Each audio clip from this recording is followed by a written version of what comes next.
Eu quero agradecer ao pastor Mateus pela oportunidade de estar aqui trazendo a palavra hoje. Obrigado, pastor.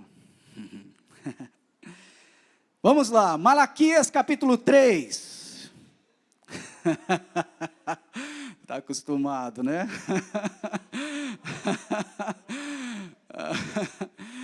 Olha, gente, hoje nós vamos trazer o Salmo 23, tá? A Bíblia diz que, aliás, a Bíblia não, os historiadores dizem que o Salmo 23 é o salmo mais conhecido da terra. É, na verdade, o poema mais conhecido da terra. É um poema, eu vi um teólogo dizer que o Salmo 23 possivelmente é mais conhecido que o nome de Jesus. Eu fiquei preocupado com essa informação. Eu falei, meu Deus, eu não sabia disso. É muito forte, né? Essa é a visão dele. Mas o Salmo 23, sem dúvida alguma, ele é o salmo mais conhecido dos 150 salmos. Isso eu não tenho dúvida, eu acredito demais nisso. E a verdade é que todo o texto da Escritura, ele tem um contexto, ele tem uma história. Ele tem um momento em que aquelas palavras, né, que aquele pregador, aquele profeta, ou aquele mestre, aquele apóstolo, em algum momento ele recebeu a inspiração para escrever essas palavras. Em algum momento ele foi marcado, ele foi gerado, ele teve uma experiência profunda que o levou a escrever aquelas palavras. E quando nós lemos o Salmo 23, sabendo o contexto da vida de Davi, sabendo que Davi, ele era o pastor das ovelhas de seu pai, nós logo pensamos assim, Davi, ele escreveu o Salmo 23, quando ele estava, talvez num dia, uma jornada com as suas ovelhas, um daqueles dias que ele acordava pela madrugada para se preparar, para pegar um pouco de água, a sua roupa, a sua vara, o seu cajado e conduzir as ovelhas, deserto afora, para chegar a um oásis, a um lugar de pastagens verdes, saudáveis, e saciar as suas ovelhas.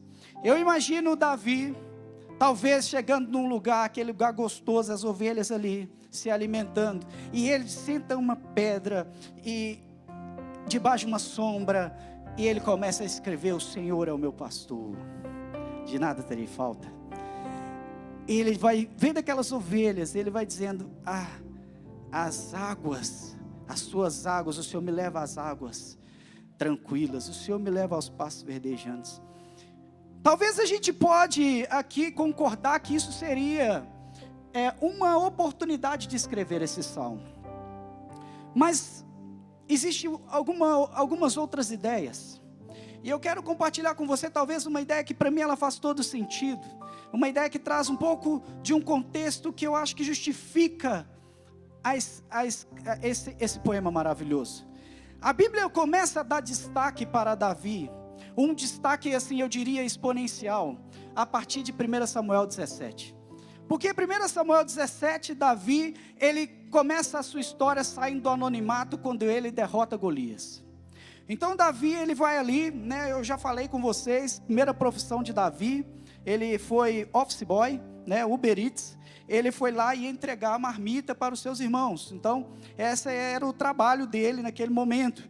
Mas, ele chega ali, né, com aquela mochilinha do iFood, e ele de repente começa a descarregar as marmitas, e passando ali para cada irmão, né, a sua refeição. E ele vê um gigante ameaçando o povo de Deus, e ele era um homem experimentado em Deus, apesar de viver no anonimato, porque ele já conhecia Deus, ele tinha intimidade com Deus.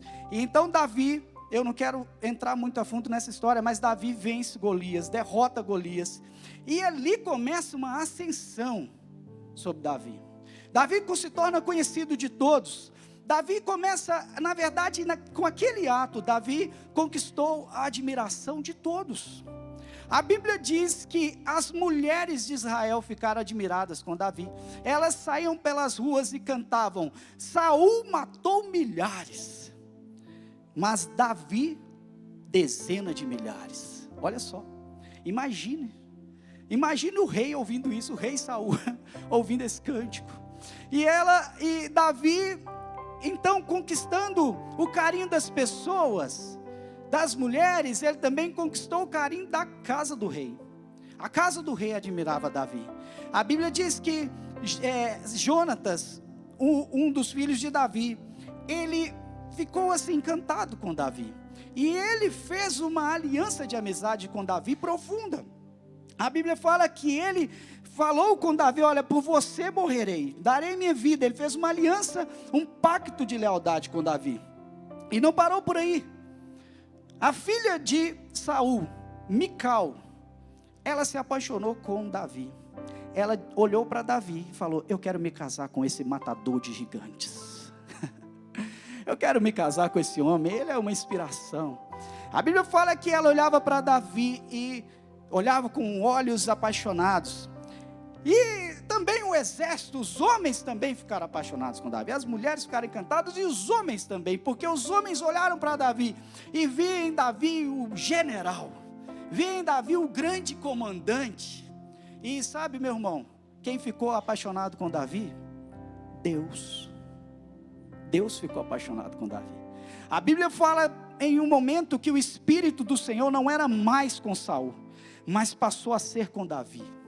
Antes mesmo dele ser rei, o Espírito do Senhor se apossou de Davi, estava sobre Davi. E Saul foi o único que não se apaixonou com Davi. Olha só, todo mundo estava apaixonado com Davi, mas Saul ficou irado com Davi. Saul ficou irado com Davi porque Saul sentiu que o seu trono estava sob ameaça, porque havia outra pessoa mais admirada que ele. E a Bíblia diz então que, você vai vendo isso nos capítulos sequenciais, 18, 19, 20, a Bíblia vai dizendo que Saul, ele começou a projetar a morte de Davi. Então, Saul, ele vai para a primeira tentativa. A primeira tentativa, ele coloca Davi em uma grande guerra contra os filisteus. Ele coloca Davi em uma posição estratégica para que ele viesse a óbito. Só que o que aconteceu? Davi venceu a guerra. Davi foi lá e venceu junto com o exército. Então Saul ficou desesperado. Ele fala: como eu vou derrotar esse homem? Então Saul começa a pensar em outras estratégias para derrotar, para matar Davi, para matar a ameaça que se levantava contra ele, né, na mente dele, apesar de Davi ser um homem de muita honra com Saul. Então, a Bíblia relata alguns outros momentos, em dois momentos parecidos, quase que idênticos.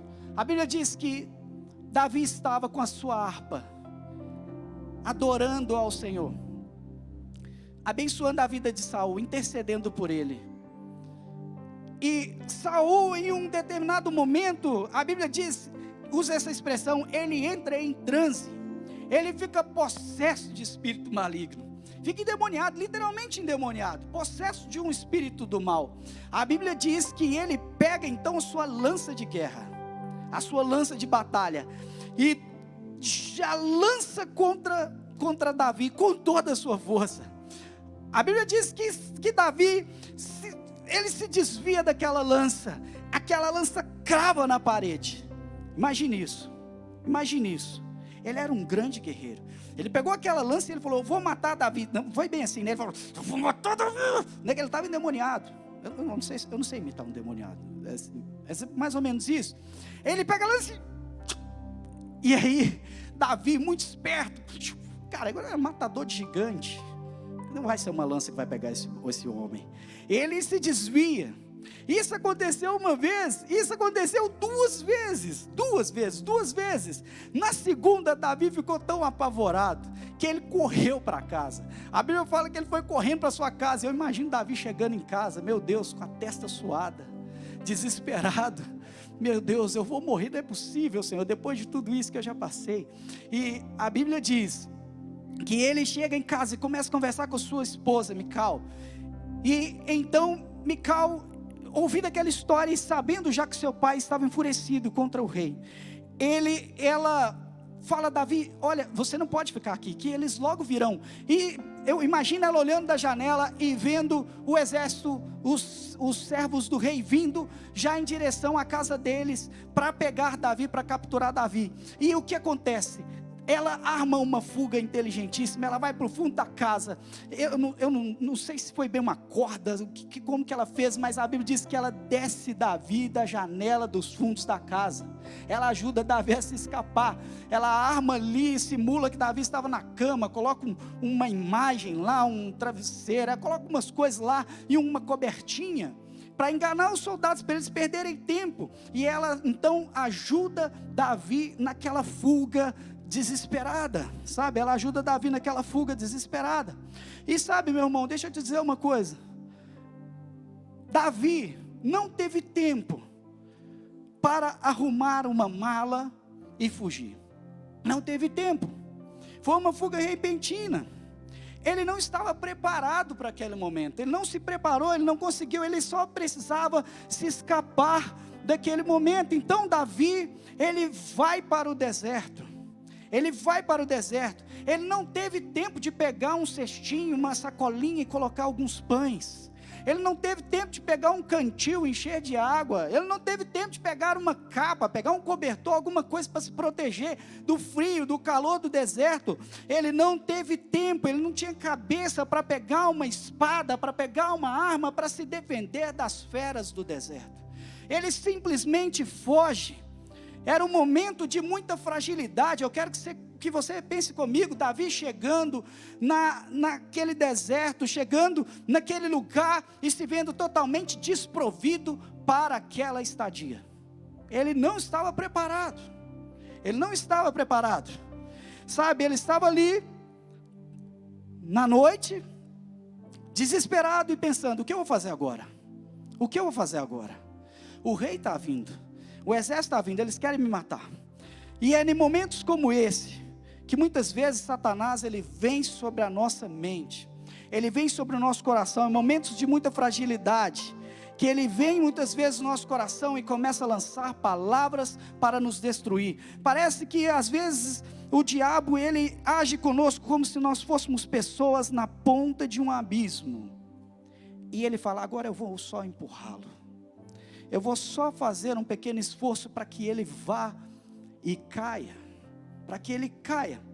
Então eu imagino que nesse momento, talvez, o diabo começa a falar com Davi: olha, Davi, você se escapou da lança de Saul, mas você não vai se escapar da fome que você vai passar nesse deserto. Você vai morrer de fome aqui, Davi. Eu vou rir de você. Você, Davi, vai morrer de sede nesse lugar. Você vai passar frio e não vai ter como se proteger, não vai ter nada para te aquecer.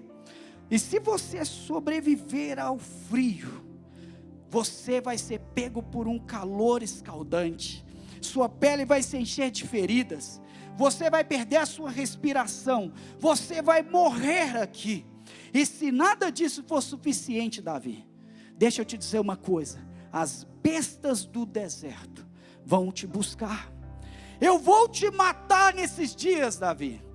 Eu vou tirar a sua vida. Você não é ninguém. Sabe o que eu imagino, queridos? Que foi num momento como esse, que Davi de repente levantou as suas mãos, levantou a sua voz e disse: o Senhor é o meu pastor, e de nada eu terei falta, de nada, porque Ele é o pão que me alimenta, Ele é a água que me sacia, Ele é aquele que me protege nos tempos de frio, nos temporais, nas agitações. Ele é aquele que me protege do calor. Ele é aquele que me unge perante os meus adversários. Porque Davi conhecia o pastor. Mas sabe, eu quero te dizer uma coisa que eu creio que foi exatamente nesse momento que ele teve a revelação plena do que é ser uma ovelha e do que é ter um pastor. Embora ele já tenha sido pastor, embora ele fosse um pastor de excelência, um pastor conectado às suas ovelhas, mas a impressão que eu tenho é que nesse momento, quando ele se vê em total dependência, é que de fato ele experimenta a realidade de ter um pastor e de ser como uma ovelha. E eu quero colocar aqui algumas características da ovelha para que a gente entenda um pouco melhor esse texto. A Bíblia, ela mostra esse papel, ela delega esse papel ao homem. E olha, qual é o comportamento de uma ovelha? Quais são as características de uma ovelha? Uma ovelha, ela é um animal totalmente dependente. A ovelha, gente, ela tem dificuldade até de andar sozinha. Por quê? Porque ela tem pouca visão. Os pastores dizem que a visão da ovelha, ela tem pouco senso de direção. Ela não tem uma visão tão plena. Então ela, por pouco senso de direção, muitas vezes ela cai em buracos, ela se perde, ela se desorienta. A ovelha também, ela é um animal extremamente inofensivo. Tem animais que têm garras para se proteger, para atacar. Tem animais que têm uma estrutura robusta, física, né, que dá medo, que oferece medo às pessoas, aos outros animais. Tem animais que têm dentes afiados. Tem dentes afiados, mas a ovelha não tem nada disso. Ela não tem um veneno, por exemplo. Já viu aquele animal que tem veneno? A ovelha não tem veneno, ela não é um animal venenoso, ela não tem garras, ela não é um animal pronto para guerrear. Muito pelo contrário, ela não tem absolutamente nada, nenhuma arma para se defender. A ovelha é um animal inquieto. Olha, dizem que se a ovelha, ela pode estar com sede e com fome, mas se ela se sentir ameaçada, ela não se alimenta. Se ela se sentir amedrontada, ela não se alimenta. Ela fica perturbada, ela fica agitada. Olha, por isso que o texto diz assim que era preciso águas tranquilas, porque até o barulho das águas agitadas, das águas correntes, tira a atenção dela, tira o foco dela e ela não consegue se alimentar. Eu vi um rapaz, ele disse assim, olha, a ovelha, ela é um animal ela se assusta com tanta facilidade, que dependendo da forma que ela olhar para as águas, ela se assusta com a própria imagem. Já imaginou isso, gente? É um animal inofensivo, de fato é um animal inseguro. E Davi, naquele momento, ele se viu dessa forma. Ele se viu nesse nível de insegurança. Ele se viu nesse nível de fragilidade. E tem muitas coisas aqui que nós podemos entendê-las espiritualmente na nossa jornada com Jesus, na nossa jornada com o bom pastor. E eu quero propor essa viagem com você hoje, sabe, de uma vida com o nosso pastor, de uma jornada com o nosso pastor. E nesse texto, começa dizendo, o Senhor é o meu pastor e de nada terei falta. Em verdes pastagens me faz repousar e me conduz a águas tranquilas. Restaura-me o vigor. A primeira característica aqui, o primeiro ponto que eu quero dizer para você, que nessa jornada com o pastor, nós como ovelhas e ele como nosso pastor, é uma jornada de intimidade. Essa jornada é uma jornada de muita confiança, de muita intimidade, sabe? Davi, ele reconhece ali naquele momento a sua total dependência para sobreviver, sabe? Deixa eu te dizer uma coisa sobre a ovelha. A ovelha, ela tem uma característica interessante sobre intimidade. Ela tem dificuldade de ser conduzida por um pastor que ela não conhece. Ela tem dificuldade. Os pastores, eles dizem que, eu não estou falando de ovelha aqui de nosso rebanho não, tá? Estou falando do animalzinho, apesar que a gente vai se ver aqui muitas vezes, vai se assemelhar a isso.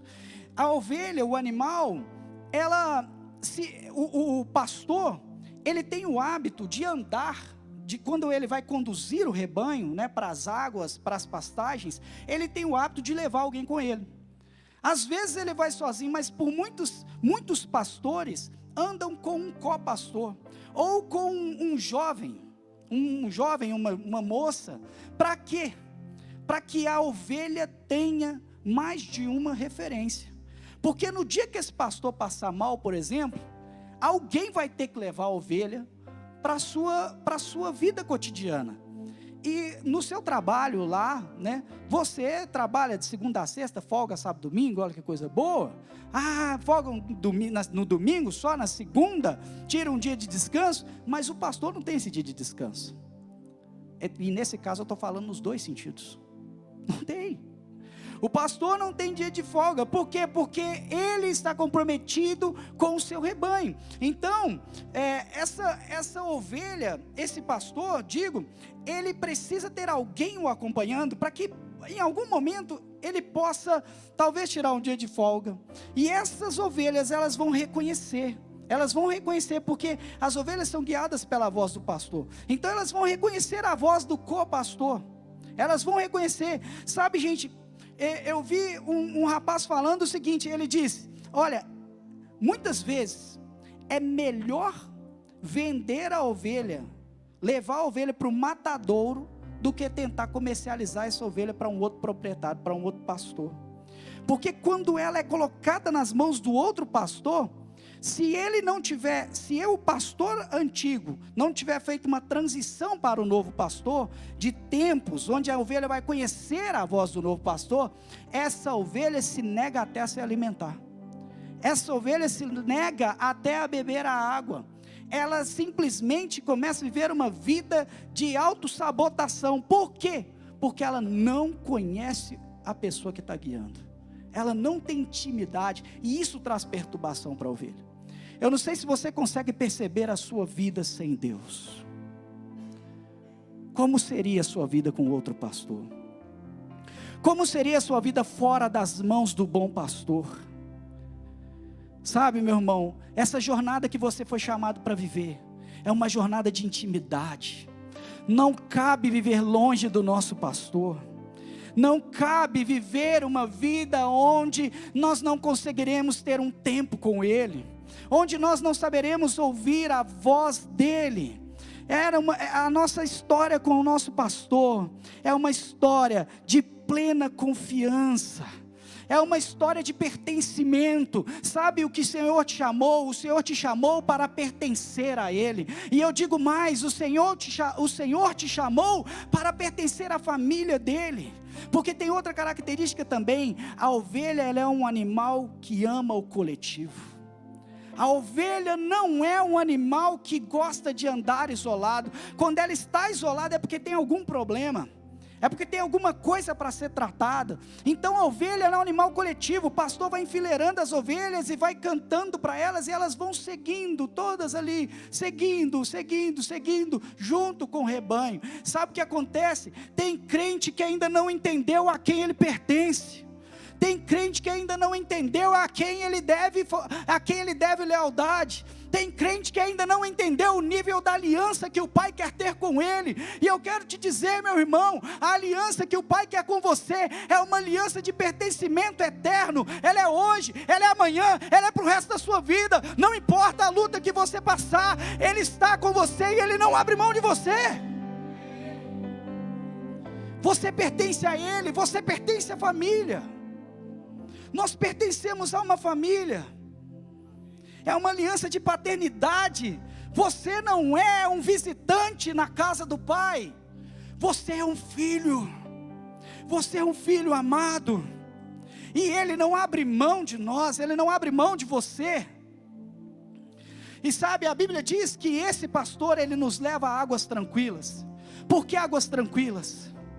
Existem as águas agitadas, existem os lugares de agitação, e eu quero te dizer, meu irmão, que muitas vezes a agitação é um grande inimigo nas nossas vidas. Muitas vezes a agitação é um grande inimigo nas nossas vidas, porque a agitação, ela tenta te impedir de desfrutar da presença de Deus. Eu vou te dizer por quê. A agitação é perigosa, porque pessoas agitadas muitas vezes se sentem amedrontadas, sentem sem confiança, porque estão abaladas emocionalmente, estão preocupadas demais. Pessoas agitadas muitas vezes sentem sentimento de incapacidade. Você coloca muitas coisas na mão da pessoa e ela começa a se apavorar com aquilo. Pessoas agitadas são pessoas que às vezes não conseguem ter sensibilidade, não conseguem ter percepção. não conseguem compreender nem mesmo a voz do seu pastor. A agitação, meu irmão, olha, preste atenção por favor, a agitação, ela vai tentar te convencer que o seu tempo é pequeno demais para ter tempo com o Pai. Eu estou muito agitado, eu não consigo nem ter tempo com Deus mais. Isso não pode acontecer com você. Isso não pode acontecer. A agitação, ela nos leva a perder oportunidades.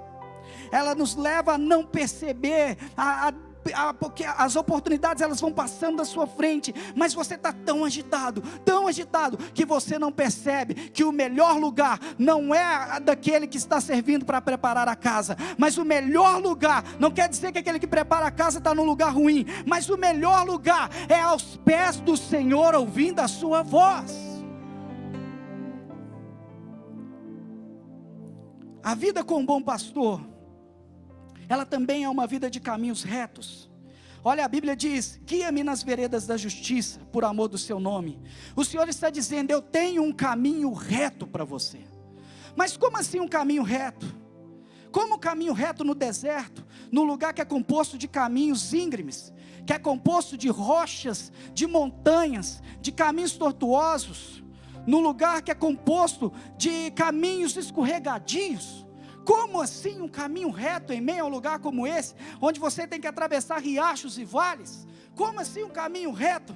Eu quero te dizer uma coisa, meu irmão, quando o Senhor fala caminho reto, Ele não está dizendo que não vai haver pista sinuosa. Ele está dizendo, sobretudo, que Ele quer a retidão do seu coração. Ainda que você passe por caminhos tortuosos, ainda que você passe por caminhos escorregadios, deixa eu te dizer, a Bíblia fala assim: não sobreveio a vocês tentação que não fosse comum aos homens. Deus é fiel, Ele não permitirá que vocês sejam tentados além do que podem suportar, mas quando forem tentados, quando forem provados, quando passarem por caminhos sinuosos, quando passarem por pistas escorregadias, Ele providenciará um escape para que você possa suportar. Ele vai providenciar. Deixa eu te dizer uma coisa, olha, provações, elas virão porque faz parte da caminhada, faz parte da jornada. Mas eu quero também reafirmar com você aqui, que não existe nenhuma prova que você não pode suportar. Eu quero te dizer que em meio a caminhos perigosos e estreitos, o Senhor espera de você a retidão. Sabe por quê? Porque essa prova, ela tem a ver com o processo. O processo, se você for aprovado no processo, isso significa promoção. Isso que significa crescimento, isso significa avanço, isso significa progresso. Então as provas, elas existem e elas são necessárias. Vão surgir provações. Eu não estou falando aqui de pecado, eu estou falando de provações. Vão surgir, e nós precisamos colocar o nosso coração no lugar certo. Provérbios 4, 25 diz assim: olhe sempre para frente, mantenha o olhar fixo no que está diante de você, veja bem por onde você anda, os seus passos devem ser seguros, não se desvie nem para a esquerda, nem para a direita, afaste os seus pés da maldade. A palavra de Deus, ela está dizendo que nós precisamos andar em retidão, e essa retidão começa no nosso coração, no nosso coração. Salmo 23, versículo 4 diz: mesmo quando eu andar por um vale de trevas e morte, eu não temerei perigo algum, pois tu estás comigo, a tua vara e o teu cajado me protegem. Eu quero dizer para você, nesse versículo, que a vida com um bom pastor não é uma jornada de medo, não é uma jornada de covardia. A vida com um bom pastor é uma jornada de proteção, de correção e de alinhamento. Jornada de proteção, correção e alinhamento. Olha, andar com o pastor, meu irmão, é andar na luz. Andar com o pastor é andar na verdade. Andar com o nosso bom pastor é andar na transparência. Não cabe vida dupla. Não cabe. A Bíblia diz: Deus é luz e nele não há treva alguma. Se afirmamos que temos comunhão com Ele, mas andamos nas trevas, mentimos e não praticamos a verdade. Se porém andamos na luz, como Ele está na luz, temos comunhão uns com os outros, e o sangue do seu Filho Jesus nos purifica de todo pecado. É isso que a palavra está dizendo. É isso que a palavra está dizendo. E para isso, o pastor, ele anda com uma vara e um cajado. Ele anda com uma vara e um cajado.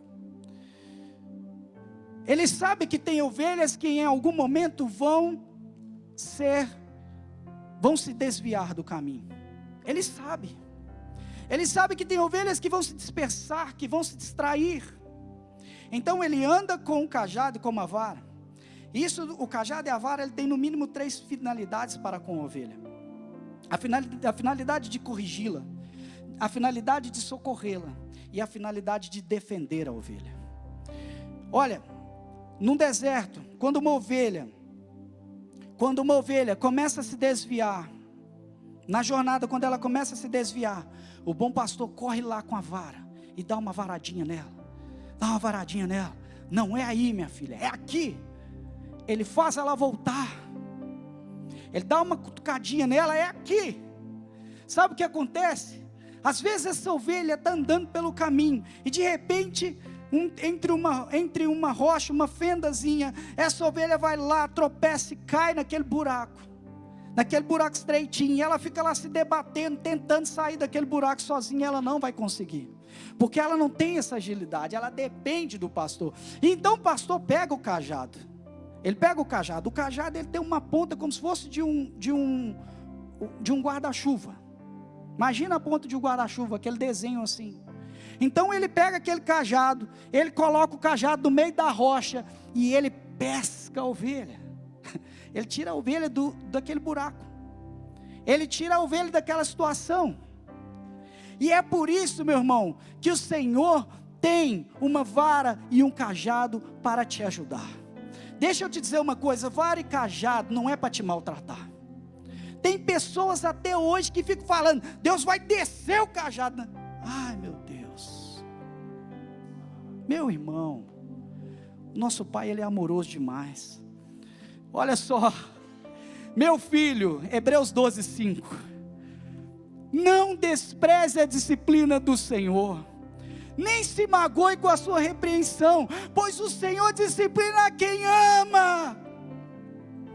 Ele castiga todo aquele que Ele aceita como filho. Pois o Senhor disciplina quem ama, aceita aquele que Ele tem como filho, Ele castiga.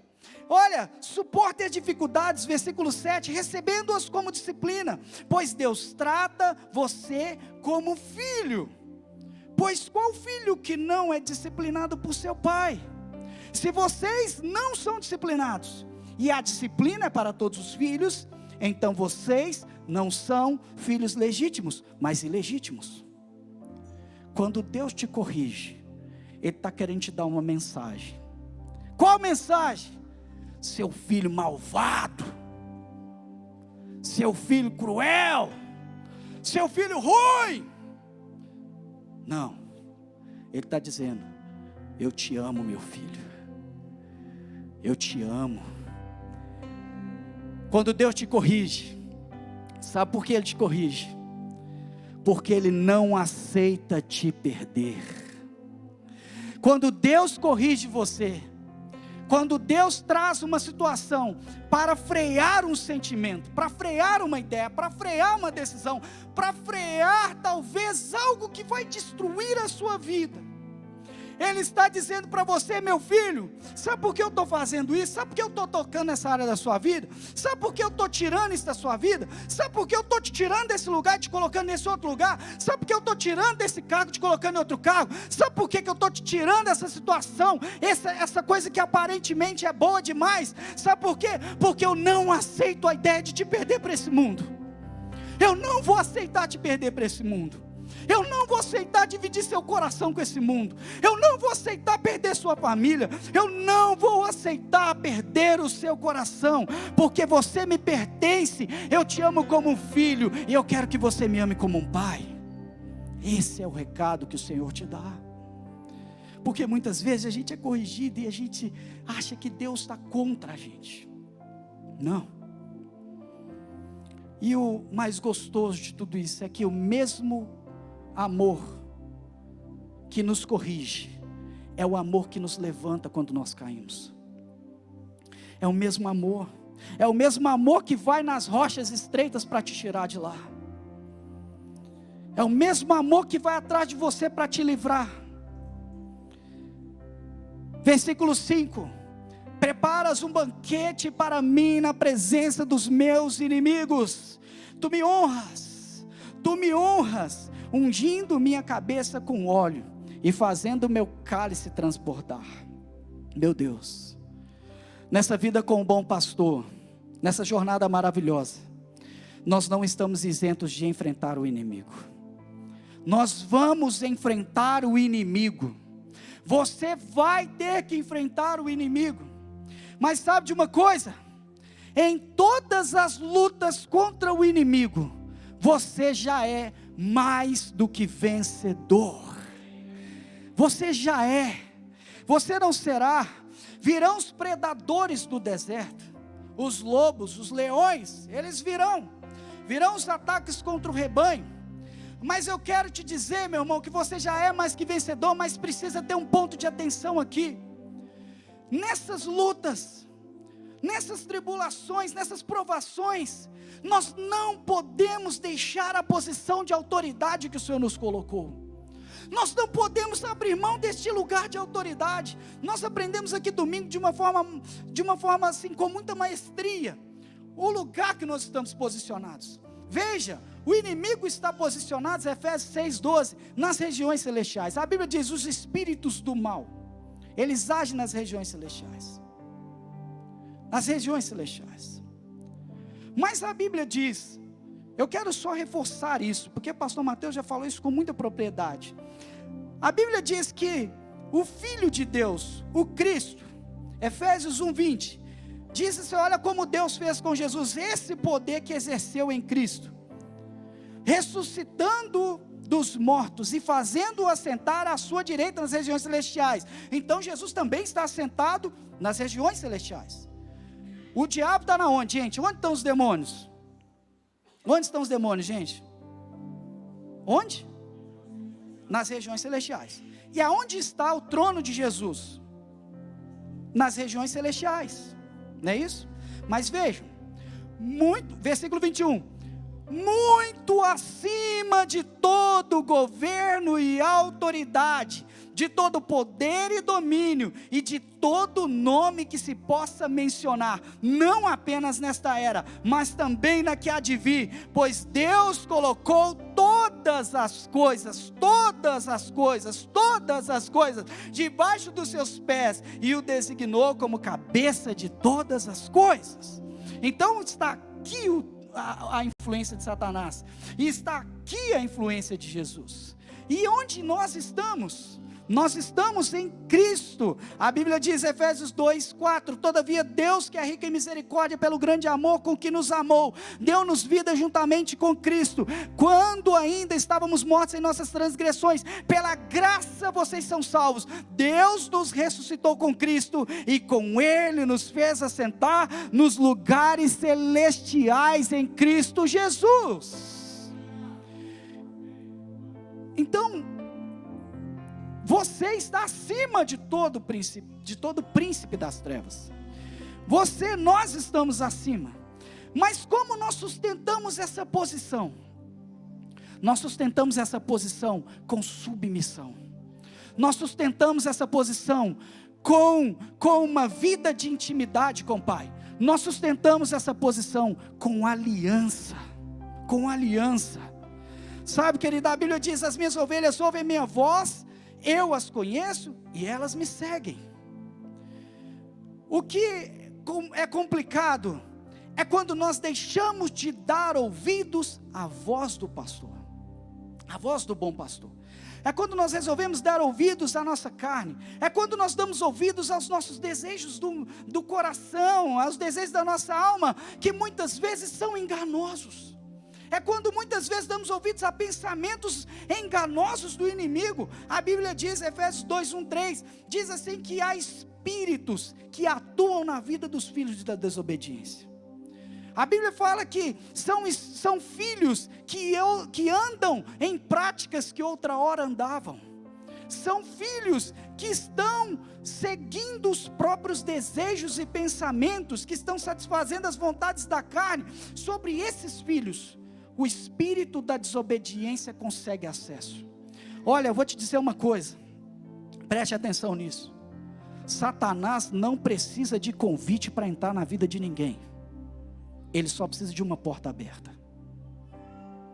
Ele só precisa de um espaço. Ele não precisa que você convide ele para entrar na sua família. Ele precisa de um lugar, de uma brecha. Ele só precisa de uma oportunidade, porque ele é intrometido. Ele está girando ao nosso redor. A Bíblia fala que ele anda ao nosso redor. Ele anda tentando uma oportunidade para nos devorar. Então nós precisamos estar atentos e nós não podemos abrir mão da posição. Nós não podemos abrir mão do posicionamento. Sabe o que eu quero te dizer, meu querido, na prática? Você não pode sair da cobertura espiritual que Deus colocou na sua vida. Você não pode abrir mão de andar em aliança com o Pai e com a sua família da fé. Sabe quando que uma ovelha, ela se torna uma vítima de Satanás? É quando ela sai do rebanho. O nosso saudoso pastor Clemente, ele dizia: ovelha isolada é petisco de lobo. Quantos lembram dessa frase, pastor Clemente falando isso? Ele falava isso muitas vezes. Ele pregava muito para nós sobre batalha espiritual, nos ensinava muito sobre isso. Então, queridos, nós não podemos nos isolar. Você não foi chamado para viver uma vida de isolamento. Não foi. Você precisa ter comunhão com as pessoas, comunhão com a sua família, sobretudo comunhão com seu pai, comunhão com seu líder, comunhão com seu pastor. Você precisa abrir seu coração.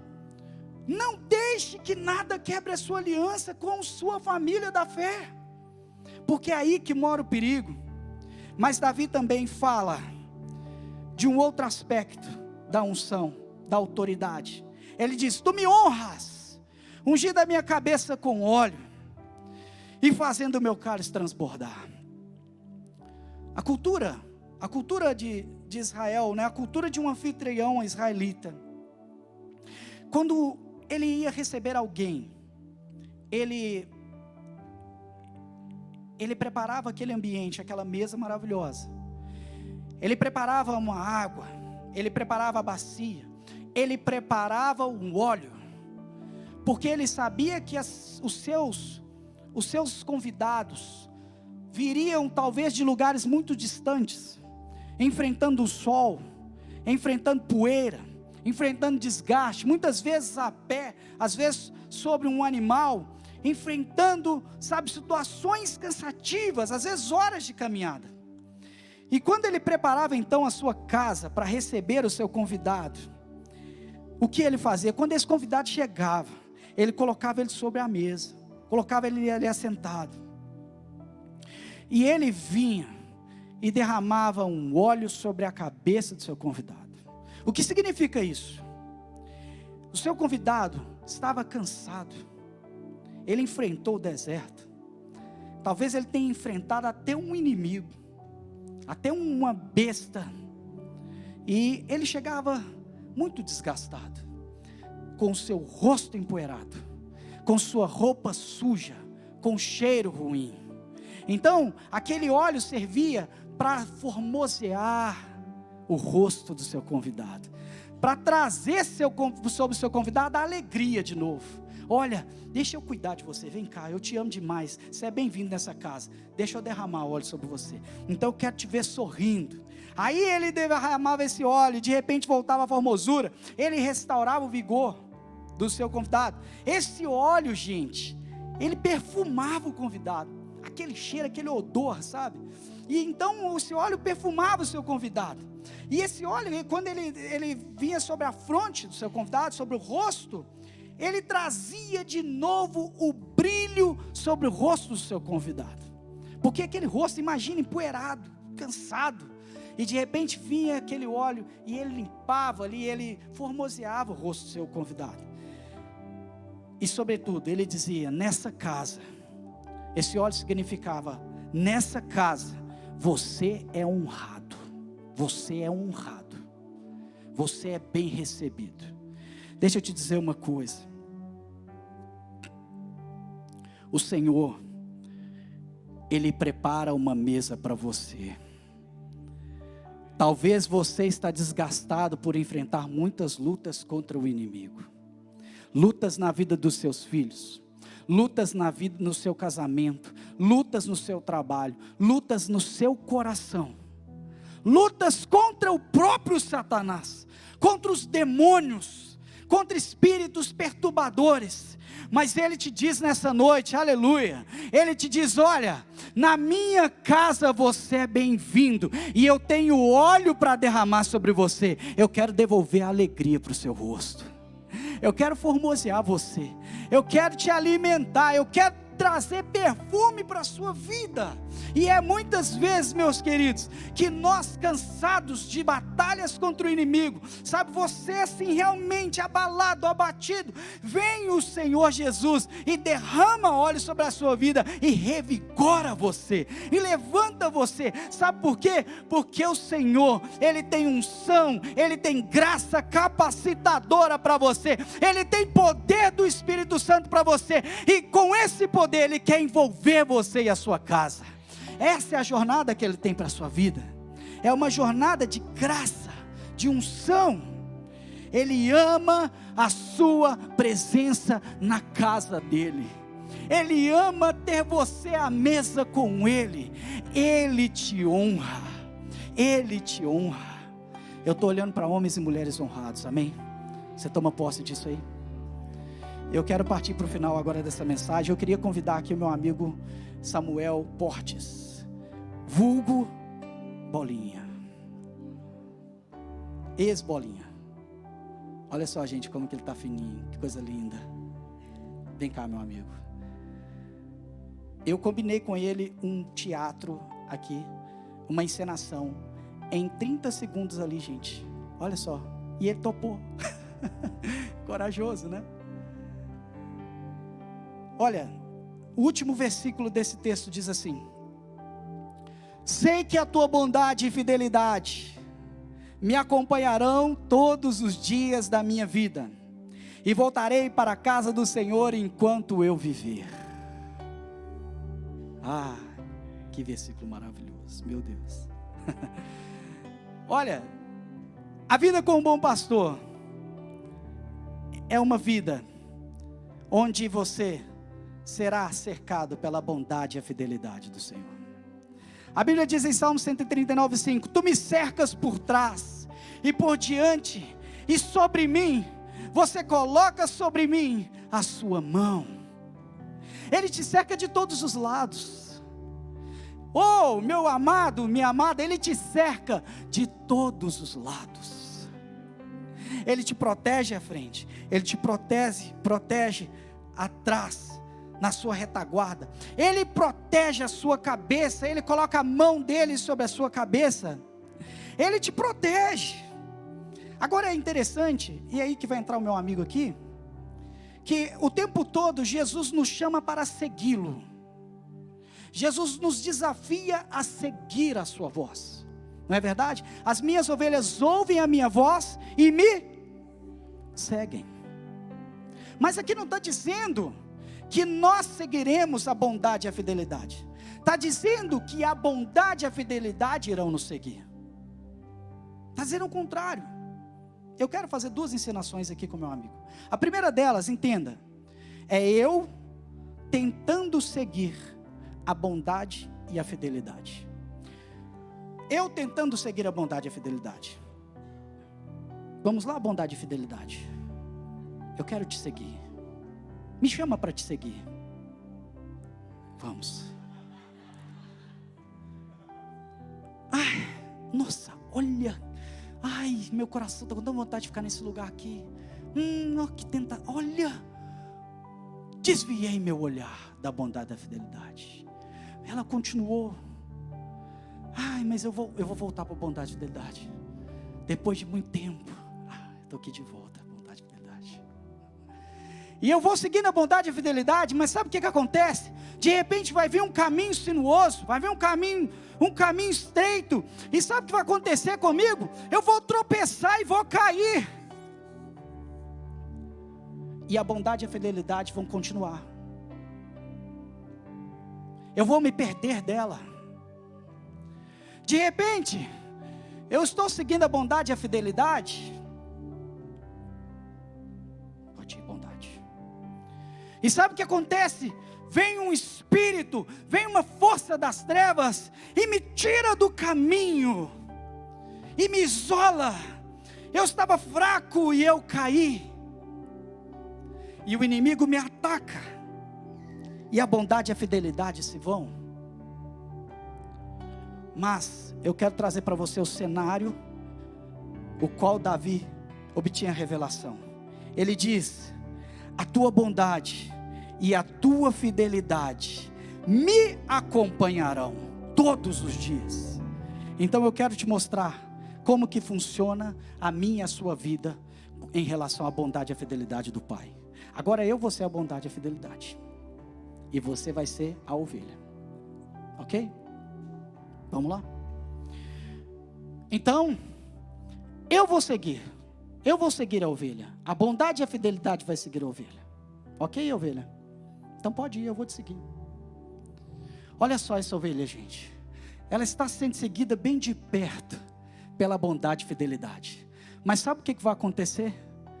Essa ovelha, uma hora ela vai se sentir sozinha, ela vai se sentir frustrada, ela vai tentar alguma coisa, e ela não vai conseguir, e então ela vai cair. A bondade e a fidelidade que outrora estavam à frente dela, agora estão a acompanhando, e de repente a bondade e a fidelidade, vê que a ovelha caiu e chega: vem ovelha, eu estou aqui te seguindo, eu quero te dar força, levanta ovelha, olha, você não está sozinho ovelha, eu estou com você, eu estou olhando os seus passos de perto, continua a sua caminhada ovelha.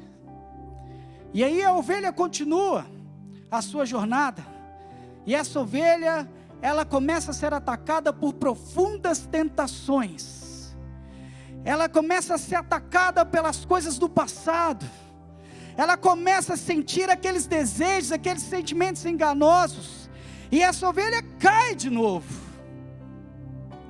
talvez em um pecado, talvez em alguma coisa lá do passado, que em outro momento ela foi escrava, e a bondade e a fidelidade estavam muito próximo dela, seguindo ela. Então a bondade e a fidelidade do nosso Senhor abraça essa ovelha e fala com ela: ovelha, eu te amo, eu dei minha vida por você, vinde a mim como estás, vem cansado, vem sobrecarregado, eu te darei descanso,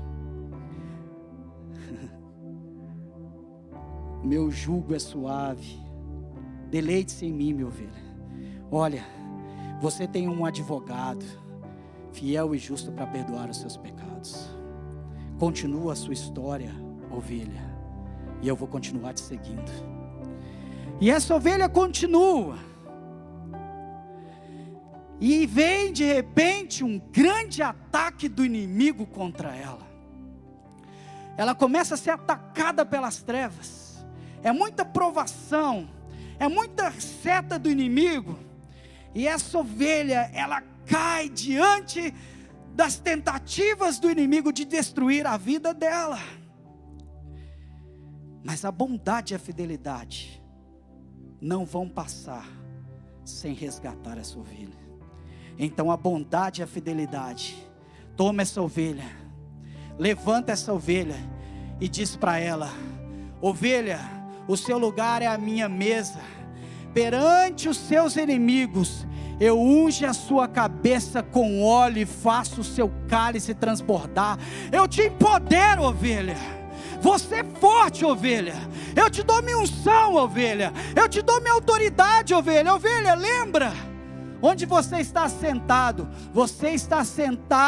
aos lugares celestiais, no trono, junto comigo, com meu filho. E ovelha, o inimigo que tentou te derrubar, na verdade, ovelha, ele está debaixo dos seus pés. E esta autoridade eu devolvo a você, eu te perdoo e eu te torno de novo um homem livre para continuar a sua jornada. Sabe, querido, obrigado, amado. Sabe, querido, é isso que a bondade e a fidelidade faz com você. A bondade e a fidelidade não andam à frente de você, porque em algum momento você pode perder o foco, você pode se desviar, você pode perder, sabe, o contato, a conexão com o Pai, mas ela vai estar assim bem pertinho de você, ela vai estar te acompanhando, e quando você cair, ela vai te levantar de novo, ela vai te erguer, ela vai te empoderar, ela vai dizer, você pode, ela vai dizer, olha, você é meu filho, ela vai te dizer, aquele que vir a mim de maneira alguma eu lançarei fora, ela vai te dizer, olha, o meu Espírito está sobre você, eu te ungi para curar, eu te ungi para pregar o meu evangelho. Olha, deixa eu te dizer, foi por você que eu fui pisoteado, foi por você que eu fui esmagado, foi por você, sabe, foi pela sua família. Ela vai te dizer, venha a mim como você está, eu não me importo com seus defeitos, eu não me importo com suas fraquezas, eu não me importo, sabe, eu não me importo com o seu passado, que foi talvez um passado tão difícil, eu não me importo com tantas áreas que eu tenho que tocar na sua vida para restaurar, eu simplesmente te amo, sabe, essa bondade, essa fidelidade, ela vai te lembrar de João 3,16, ela vai te lembrar que Ele deu o seu próprio Filho para morrer por você, para que você não fosse condenado, ela vai te lembrar que Ele veio para aqueles que estão doentes, Ele veio para aqueles que estavam perdidos, ela vai te lembrar que a destra dEle é sobre ti, ela vai te dizer, não temas nem te espantes, eu sou o teu Deus, eu sou contigo, ela vai te dizer, aleluia, ela vai te dizer, nem a morte, nem a vida, nem o futuro, nem o passado, nem os anjos, nem os demônios, nada, nem a altura, nem a profundidade, nada pode te separar do meu amor, aleluia. Fique de pé no seu lugar, fique de pé no seu lugar, vamos orar. Fique de pé, feche os seus olhos. Não importa a luta, você tem um pastor. Não importa o deserto, o desafio, não importa a muralha, você tem um pastor. Você tem alguém que segura as suas mãos, você tem alguém que está te sustentando, não importa se o inferno se levantar contra você, você tem alguém que te unge para vencer, não importa, não importa o tamanho da queda, mas eu caí, eu errei, como que eu vou voltar a ter intimidade de novo? Como que eu vou voltar a ser usado por Deus de novo? Como que eu vou voltar a fluir no Espírito? A bondade e a fidelidade estão aqui, estão sobre ti. Vamos orar ao Senhor. Pai, em nome de Jesus, nós nos colocamos na tua presença, porque nós acreditamos que o Senhor não abrirá mão das nossas vidas, não importa as nossas fraquezas, nossos fracassos, nossas lutas interiores, não importa os desafios que possamos viver, o Senhor está conosco, o Senhor é aquele que nos ergue.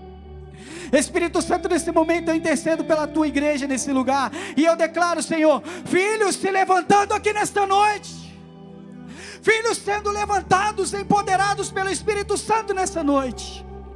Querido, eu quero que você comece a orar por sua vida agora e pela sua família. Entre em batalha agora pela sua vida, entre em batalha pelos propósitos de Deus. Levante a sua voz e deixe o Espírito Santo tocar em você nesse momento. Levante a sua voz em oração e diga: Pai, eis-me aqui, Senhor. Nada pode contra os filhos de Deus, nada maior do que a graça que está sobre a sua vida. Nada maior do que a unção que está sobre a sua vida. Nada maior do que o amor de Deus que está sobre a sua vida. Pai, em nome de Jesus, alimente filhos que estão se sentindo aqui, Senhor. Oh, filhos que estão se sentindo fracos. Filhos que estão se sentindo fracos. Eu digo, seja alimentado. Seja alimentado em nome de Jesus. Filhos que estão se sentindo, Senhor, afastados da essência, da presença, afastados do altar, eu te digo, é hoje que você pode se aproximar do lugar à mesa. Oh Senhor, em nome de Jesus, nos fortaleça contra todas as armadilhas do inimigo, nos fortaleça contra todas as investidas do inimigo. Nós declaramos por meio da fé e por meio da palavra que Ele literalmente está debaixo dos nossos pés. Oh, tua autoridade, nós tomamos posse da tua unção. Nós tomamos posse da palavra que diz que somos mais do que vencedores. Se você crê nisso, meu querido, eu peço a você para junto comigo aplaudir o nome de Jesus e celebrar a Ele, porque é assim que te vemos, em nome de Jesus. Que Deus te abençoe, que a graça seja sobre a sua vida.